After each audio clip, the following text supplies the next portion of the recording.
ಸ್ವಲ್ಪ ತಡವಾಗಿ ಬಂದ್ರೆ ಅನಿಸ್ತದೆ. ಹೋಗ್ಬಾರ್ದು ಜಾಗಕ್ಕೆಲ್ಲ ಹೋಗೋದು, ಆಮೇಲೆ ರಾತ್ರಿ ಇಡೀ ಕನ್ಸು ಬಿತ್ತು, ಹಾಗಾಯ್ತು ಹೀಗಾಯ್ತು ಅಂತ ಹೇಳು. ದಿನ ದಿನ ನಿಂದ ಅತಿ ಆಯ್ತು. ಎಲ್ಲಿ ಸಿಕ್ಕಿದ್ಲು ಅವಳಿಗೆ?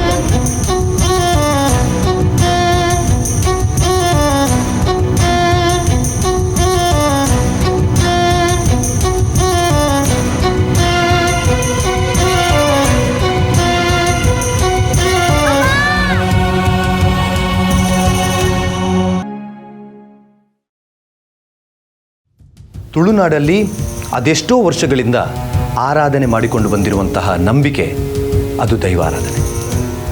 ದೈವ ಮನೆ ಮನೆಯಲ್ಲೇ ಇರಬೇಕೆಂದಿಲ್ಲ, ನಂಬಿಕೆ ಇದ್ದರೆ ಸಾಕು. ದೈವ ಬೆನ್ನ ಹಿಂದೆಯೇ ನಿಂತು ಎಲ್ಲರನ್ನೂ ಸಲಹುತ್ತದೆ. ಪೂರ್ವದಲ್ಲಿ ಅವಿಭಕ್ತ ಕುಟುಂಬವಾಗಿ ದೈವಾರಾಧನೆಯನ್ನು ಮಾಡಿಕೊಂಡು ಬರ್ತಾ ಇದ್ರು. ಇಂದಿಗೆ ಎಲ್ಲವೂ ವಿಭಕ್ತ ಕುಟುಂಬಗಳಾಗಿವೆ. ಜೊತೆಯಲ್ಲಿ ಇರಬೇಕಾದವರು ಬೇರೆ ಬೇರೆಯಾಗಿ ತನ್ನ ಜೀವನವನ್ನು ಸಾಗಿಸ್ತಾ ಇದ್ದಾರೆ. ಕಷ್ಟ ಸಮಸ್ಯೆಗಳ ಅರಿವಿಲ್ಲದೆ ಬದುಕುತ್ತಿದ್ದಾರೆ.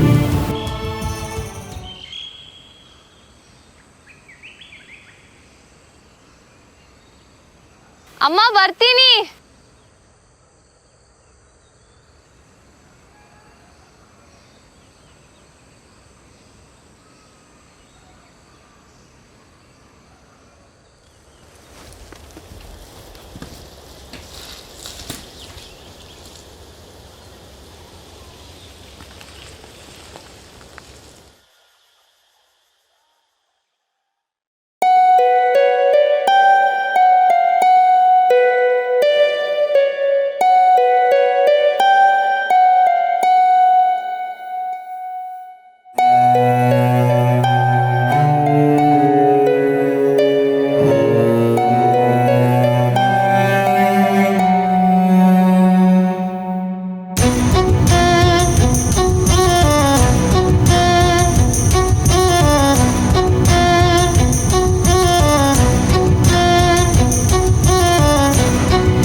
ಸ್ವಲ್ಪ ಬೇಗ ಬರ್ತೀಯಾ? ಬರ್ತಿದ್ದೀನಿ ತಾನೆ.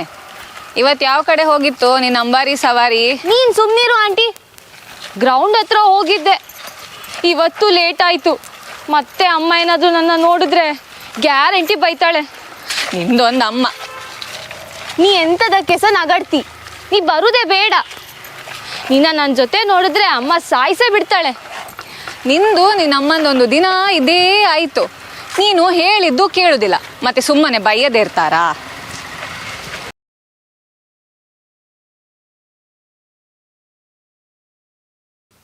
ಅಮ್ಮ ಅಕ್ಕ ಬಂದ್ಲು, ಅಕ್ಕ ಬಂದ್ಲು.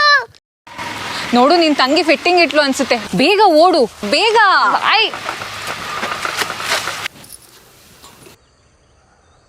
ಬಾ ಬಾ, ಕತ್ಲಾಯ್ತು ಅಂತ ಮನೆ ನೆನಪಾಯ್ತಾ? ಒಂದ್ ನಿಮಿಷ. ಮೊದ್ಲ ಸೈಕಲ್ ತಗೊಂಡೋಗಿ ಎಸಿಬೇಕು. ಬೇಡ ಬೇಡ ಅಂದ್ರೆ ಆಡೋದು, ಸುತ್ತಾಡೋದು. ಯಾಕಾದ್ರೂ ಆ ಶಾಲೆಗೆ ರಜೆ ಕೊಟ್ರು? ಊರು ಸುತ್ತಾಡಕ್ಕೆ ನೀರೇನ್ ಸಣ್ಣ ಮಗು ಅಂದ್ಕೊಂಡಿದ್ಯಾ? ಅಮ್ಮ ಸ್ನಾನ ಮಾಡ್ಬಿಡ್ತೀನಿ, ಆಮೇಲೆ ಕಂಟಿನ್ಯೂ ಮಾಡ್ಕೋ. ಬಿಸಿನೀರು ತಗೊಂಡೋಗೆ. ಎಲ್ಲ ಕೆಲಸ ನಾನೇ ಮಾಡ್ಬೇಕಾ ಇಲ್ಲಿ? ಬೆಳೆದಿಷ್ಟು ದೊಡ್ಡವರಾಗಿದ್ದೀರಾ. ನಾಳೆಯಿಂದ ನಾನು ಏನು ಕೆಲಸ ಮಾಡಲ್ಲ. ಅವಾಗ ಬುದ್ಧಿ ಬರುತ್ತೆ ನಿಮಗೆಲ್ಲ. ಹೋಗ, ಹೋಗ್ಬಾರ್ದು ಜಾಗಕ್ಕೆಲ್ಲ ಹೋಗೋದು, ಆಮೇಲೆ ರಾತ್ರಿ ಇಡೀ ಕನ್ಸು ಬಿತ್ತು, ಹಾಗಾಯ್ತು ಹೀಗಾಯ್ತು ಅಂತ ಹೇಳು. ಹೇಳಿದ ಮಾತು ಕೇಳಬೇಡ. ದೊಡ್ಡವರು ಚಿಕ್ಕವರೆಲ್ಲ ಒಂದೇ ಈ ಮನೇಲಿ.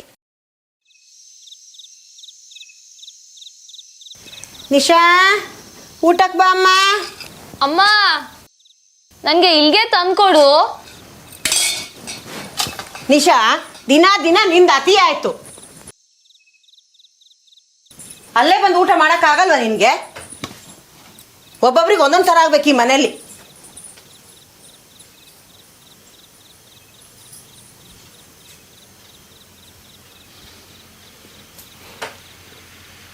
ಅಲ್ಲಿ ಮಾತಾಡ್ತಾ ಊಟ ಮಾಡ್ಲಿಕ್ಕೆ ಆಗುದಿಲ್ಲ, ಅಮ್ಮ ಬೈತಾಳೆ.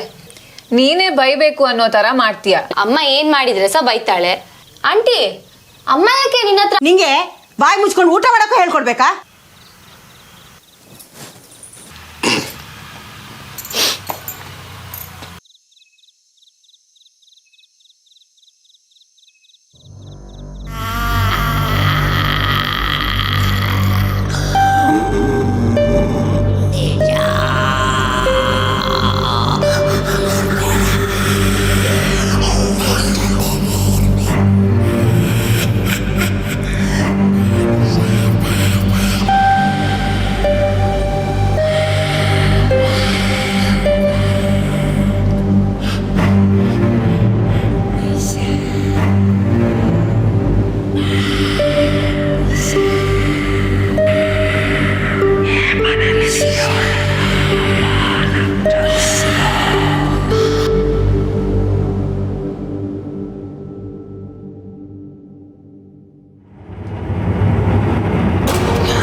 ಹೌದು. ಹಾ, ದಿನ ಅದೇ ಪ್ರಾಬ್ಲಮ್. ಹೌದು, ರಾತ್ರಿ ಎಲ್ಲ ನಿದ್ದೆ ಬರಲ್ಲ ಅಂತ ಅಳ್ತಾಳೆ, ಏನೇನೋ ಕಾಣ್ತಿದೆ ಅಂತ. ಹೊರಗಡೆ ಹೋಗ್ಬೇಡ ಅಂದ್ರೆ ಕೇಳಬೇಕಲ್ಲ ನಿನ್ಗೆ. ಅದೇ ಅದೇ, ನಾಳೆ ನಾನು ಅಲ್ಲೇ ಹೋಗ್ತೀನಿ. ನೀನು ಒಂಚೂರು ಹೇಳಿರಾಯ್ತಾ?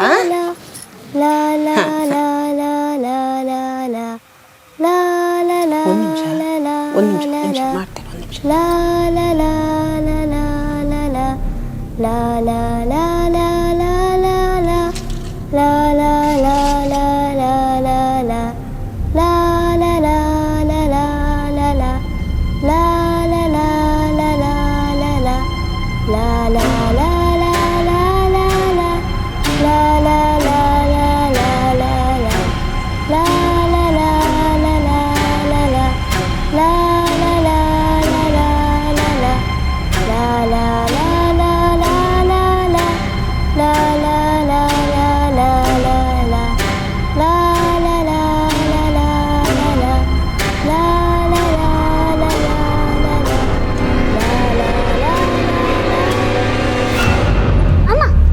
ಇದ್ಯಾರಮ್ಮ ಗೋಡೆಯಲ್ಲಿ ಚಿತ್ರ ಬಿಡಿಸಿದು?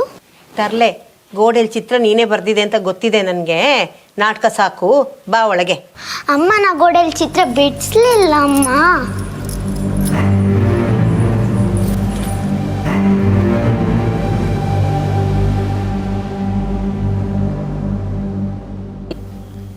ನೀನು ಯಾಕೆ ಒಬ್ಳೆ ಮಲ್ಕೋತೀಯ? ನಾನು ಹೇಳಿಲ್ವಾ ನಿನಗೆ ಈ ಮನೇಲಿ ಯಾವುದೂ ಸರಿ ಇಲ್ಲ. ನಿನಗೆ ಭಯ ಆಗೋದಾದ್ರೆ ನಾನು ನಿನ್ನ ಜೊತೆಗೆ ಮಲಗ್ತೇನೆ. ನಿಶಾ, ಬೆಳಗ್ಗೆ ಬೇಗ ಎದ್ದು ರೆಡಿ ಆಗಬೇಕು. ಒಬ್ಳೆ ಮಲಗಬೇಡ, ನಾನು ಬರ್ತೀನಿ.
ಸ್ವಲ್ಪ ತಡವಾಗಿ ಬಂದ್ರೆ ಅನಿಸ್ತದೆ.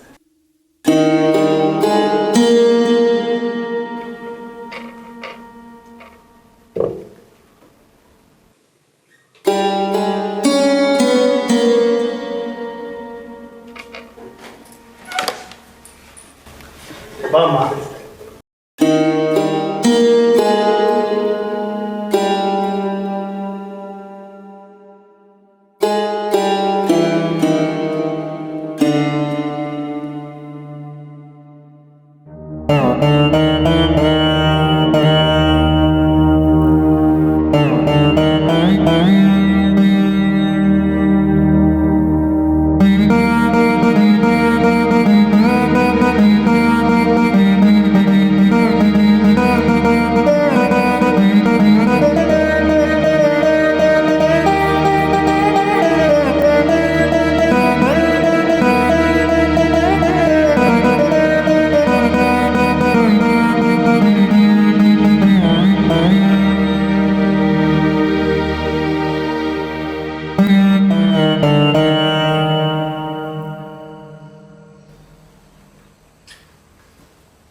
ಇನ್ನೂ ಯಾರನ್ನು ಹುಡುಕ್ತಿದ್ದೀಯಾ?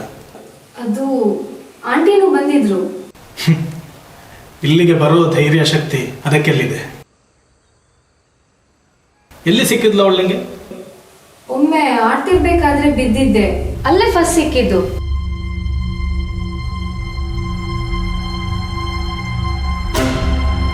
ಅದಾದ್ಮೇಲೆ ನಮ್ಮ ಜೊತೆನೇ ಇದ್ರು.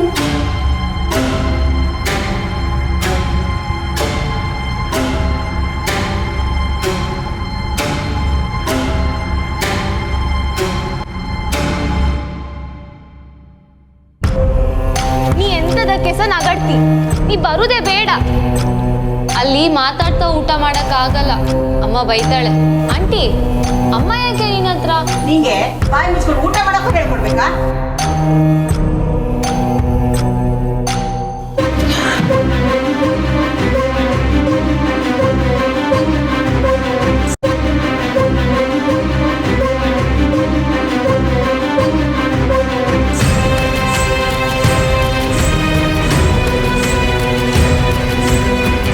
ಅವಳು ಕಾಣಿಸಿದ್ದು ಮಾತ್ರ, ಆದರೆ ಒಬ್ಬಳೇ ಇರಲಿ. ಯಾವತ್ತಿಗೂ ದೇವರ ಮೇಲೆ ನಂಬಿಕೆ ಒಂದು ಕಳ್ಕೊಳ್ಬೇಡಿ. ಇಲ್ಲಿಗೆ ಬಂದಿದ್ದೀರಿ, ಇಲ್ಲಿಯ ಗಂಧಪ್ರಸಾದವನ್ನು ಸ್ವೀಕಾರ ಮಾಡಿದ ಮೇಲೆ ಎಲ್ಲ ಕಷ್ಟಗಳು ಪರಿಹಾರ ಆಯ್ತಂತೆ ಎನ್ನುವ ಹಾಗೆ ದೇವರು ಮಾಡಿಕೊಡ್ತಾರೆ. ದೈವಶಕ್ತಿ ಇರುವುದು ಎಷ್ಟು ಸತ್ಯವೋ ದುಷ್ಟಶಕ್ತಿಗಳು ಇರುವುದು ಅಷ್ಟೇ ಸತ್ಯ. ಆದರೆ ಒಳ್ಳೆಯ ಶಕ್ತಿಗಳಿಗೆ ಮಾತ್ರ ಗೆಲುವು ಎನ್ನುವುದು ಶತಸಿದ್ಧ. ಇಲ್ಲಿ ನಿಶಾಳ ಪರಿಸ್ಥಿತಿ ಹದಗೆಡುವ ಮುನ್ನವೇ ತನ್ನಡೆಗೆ ಕರೆಸಿಕೊಂಡಿರುವುದು ದೈವ ಸಂಕಲ್ಪವೇ ಸರಿ. ಇದಾದ ಬಳಿಕ ಆ ಮನೆಯಲ್ಲಿ ಇಂತಹ ಯಾವುದೇ ಘಟನೆಗಳು ನಡೆದಿಲ್ಲ. ಕಷ್ಟಗಳು ಬಂದಾಗ ದೈವದ ಗಂಧವಿದ್ದರೆ ಸಾಕು, ಆ ದೈವವೇ ನಮ್ಮ ಜೊತೆ ಇದ್ದಂತೆ.